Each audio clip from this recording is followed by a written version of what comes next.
আসবে। তো সিলেবাসটাকে আগে দেখতে হবে। তো সিলেবাসে যা টপিক আছে সেই টপিকের ওপর পরপর তোমাকে বই ধরে ধরে নোট বানাতে হবে। বই ছাড়া তো নোট সম্ভব নয়। এবার হচ্ছে বা গুগল থেকে তোমাকে সার্চ করে করে টপিকগুলোর ওপর সার্চ করে করতে হবে। সেটা কীরকম, ধরো এই যে সমাজ সংঘ সম্বন্ধে সাধারণ ধারণা, সংঘ আছে, সমিতি আছে, তারপর মুখ্য গোষ্ঠী আর গৌণ গোষ্ঠী, এই সবই আছে। আমি যেমন এই প্রথম বানিয়েছি, দেখো জিসবার্ডের হচ্ছে সমাজ সম্পর্কে, সমাজ কাকে বলে, সামাজিক সম্পর্কের একটি জটিল বন্ধন যার দ্বারা প্রত্যেকেই পরস্পরের সঙ্গে সংযুক্ত থাকে, ওটা হলো। এবার তাহলে সমাজ সম্পর্কে কে কী বলেছে সেটা দিয়েছি, দেখো এই যে গিডিংস দিয়েছি, ম্যাকাইভারও পেজ দিয়েছে। ম্যাকাইভার পেজ বলেছেন যে সমাজ হলো বিভিন্ন প্রথা ও পদ্ধতি, কৃতিত্ব ও পারস্পরিক সাহায্যকারী গোষ্ঠী ও শ্রেণীসমূহ এবং মানুষের আচরণ ও স্বাধীনতা নিয়ন্ত্রণের এক ব্যবস্থা বিশেষ।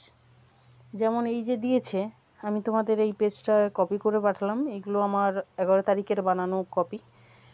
এইখানে তারপর সংঘর পর সমাজের পর সম্প্রদায় সম্পর্কে, সম্প্রদায় কী কী স্বীকার করে, সম্প্রদায় সম্পর্কে কে কী বলেছে, এই যে সম্প্রদায়ের যে নির্দিষ্ট ভূখণ্ড যে অপরিহার্য, মানে সেগুলো সমস্ত কিছু তোমাকে, যে সমাজের সঙ্গে সম্প্রদায়ের পার্থক্য কী, তারপর সঙ্গে সঙ্গে সম্প্রদায়ের পার্থক্য এবং কে কোনটা শেখার করে, কার কী বইয়ের নাম, সেগুলো সমস্ত কিছু তোমাদেরকে দিতে হবে।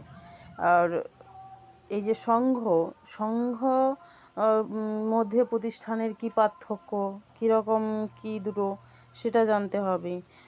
আর আগের বারে তো মানে 2016 সালেরই একটাই কোশ্চেন পেপার আমাদের কাছে, এবার অন্যদের কাছে হয়তো আগেরও কোশ্চেন পেপার থাকতে পারে, বাট আগে কোশ্চেন কিন্তু সবসময় লিখে কোশ্চেন পরীক্ষা দিতে হতো, কিন্তু এমসিকিউ হচ্ছে 2016 সাল থেকে শুরু হয়েছে। তো 2016 সাল থেকেই যে সিলেবাস ছিল সেই সিলেবাসের ওপর, সেখানে কিন্তু মাধ্যমিক গোষ্ঠীর একটা উদাহরণ ছিল, সেটা কিন্তু রাষ্ট্র হবে। রাষ্ট্র হচ্ছে মাধ্যমিক গোষ্ঠীর উদাহরণ। আচ্ছা, একটা কথা বলি যে মাধ্যমিক গোষ্ঠী মুখ্য গোষ্ঠী একই জিনিস, মুখ্য গোষ্ঠী যা মাধ্যমিক গোষ্ঠী তা একই। আচ্ছা, আইন আর প্রথা সম্পর্কে কি বলেছে,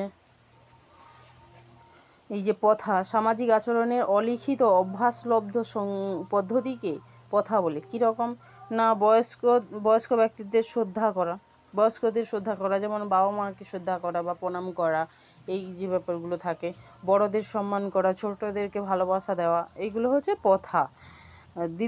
দীর্ঘকাল ধরে চলে আসা সমাজস্থ মানুষের আচরণ